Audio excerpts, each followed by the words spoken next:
What is up, happy people? This is Jay Saul once again, and today's lesson we're going to talk about chi-square test for independence and homogeneity. And really, there's a couple of things I want to point out to us about the chi-square test for independence, about the chi-square test for homogeneity.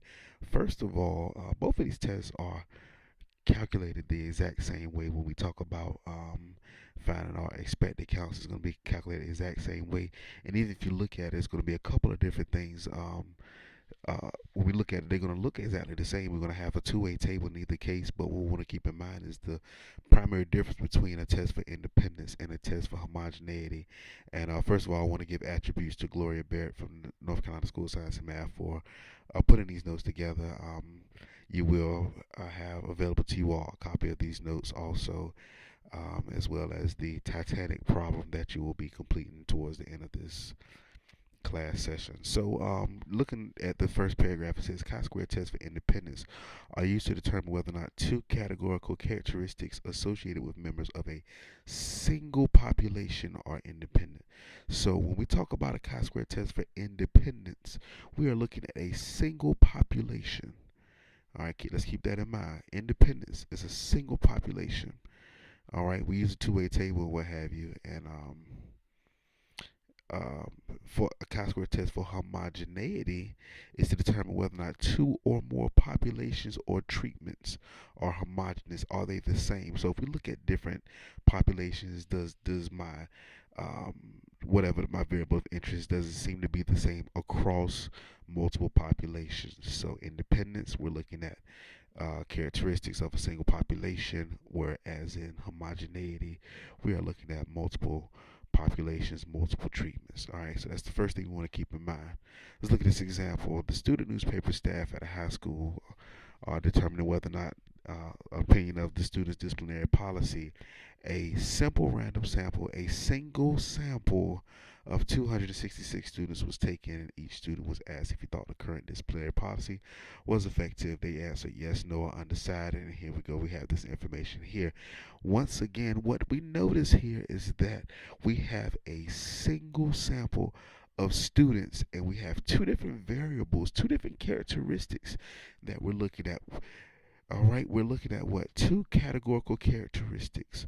So, one population, overall students, two characteristics. One, what was the grade? Second of all, what was their opinion on this particular question? So, looking at that, we have a two-way table. Again, two different characteristics of a single population. This is going to be key when we look at the next example. And then we're going to ask if we have um,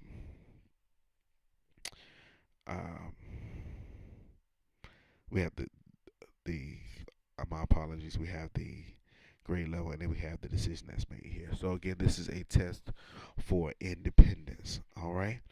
Now, with that being said, our null hypothesis, we will say, okay, hey, these two characteristics should be independent. Classification and decision choice should be independent. Um, and that's stated here. Grade level and opinion are independent. The alternative is that the variables are not independent. And if we go back to chapter 6, what we remember about independence is that if indeed these two variables are independent, then it should not matter whether I'm looking at freshmen or sophomores or juniors or seniors. The overall opinions of the students should be the same across categories. All right, so we could go and look at some individual probabilities, but you see, we would have 12 different probabilities at least that we could calculate. So that's a lot of things going on. So what we do is we do this chi-square test, and to calculate the chi-square test, we're still going to have the total sum of observed minus expected squared divided by expected. But what changes in this particular case is how we calculate our expected counts, and our expected counts come from the row total times the column total divided by the grand total. All right, I'm gonna show you all that right there, right here. So how we get our expected counts for each of these cells, we look at column total times row total divided by grand total. All right, so expected counts, we get that from column total times row total divided by grand total. And we do that all the way across the board, and then we can calculate chi-square statistics all the way across the board. Here's expected counts. We have chi-square statistics. I'm not sure if they put it in there. And another thing about our chi-square statistic for a two-way table, to get degrees of freedom, we're going to look at the number of rows minus 1, and we're going to multiply that by the number of columns minus 1. So row minus 1 times column minus 1, and that gives us the degrees of freedom for a chi-square test. Whether it's homogeneity, whether it's independence, that's what we look at um, for degrees of freedom.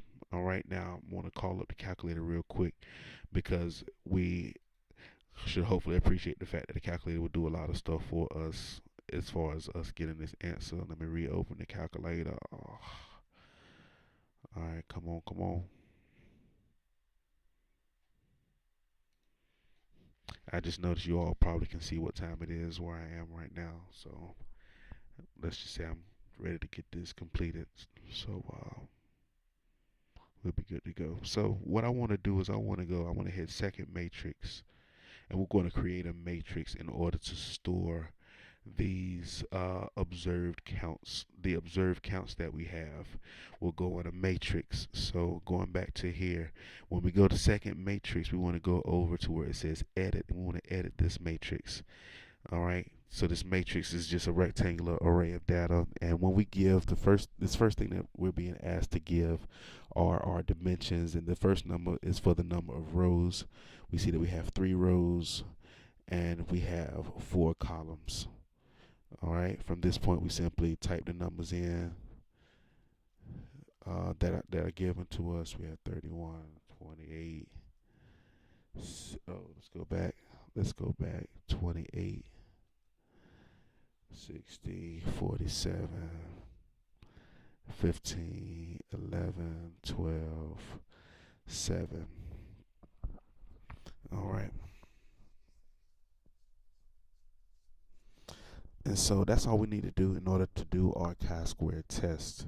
Not chi-square goodness of fit, but a chi-square test. So if we go to stat test, this is not the goodness of fit test. We want to look at the actual chi-square test. Excuse me. And we have the observed values in A. Notice it says expected in B. The calculator is going to go and actually calculate those expected counts, and it's going to put them in to B for us. And then all we have to do is just hit calculate. Boom, here's a chi-square test. So we have a chi-square statistic of 16.088 with a p-value of 0.0132 with 6 degrees of freedom.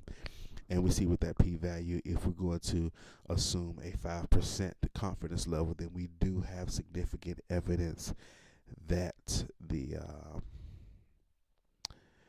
that classification and decision are not independent. All right. So that's our chi-square test of independence. Once again, the chi-square test of homogeneity works the same way, except for we are looking at multiple populations. In this case, it's a similar question, but notice in this case they took a simple random sample from each grade level. In this case, we're looking at freshmen versus sophomores versus juniors versus seniors to begin with. So we're looking at separate populations: the population of freshmen, the population of sophomores, the population of juniors, the population of seniors. And so because of that, we're not doing a test of independence. This is now a test of homogeneity and seeing if that distribution is the same across populations. So that's what we're looking at here. We have some different numbers, and then we can do the same thing, plug them in, get those expected counts, and you see here we have those expected counts, and calculate the chi-square statistic in a similar way in order to do that. All right, this is a kind of short example, but I wanted us to look at the chi-squared test. Part of your assignment for today will be to read section 13.2 and to go through those.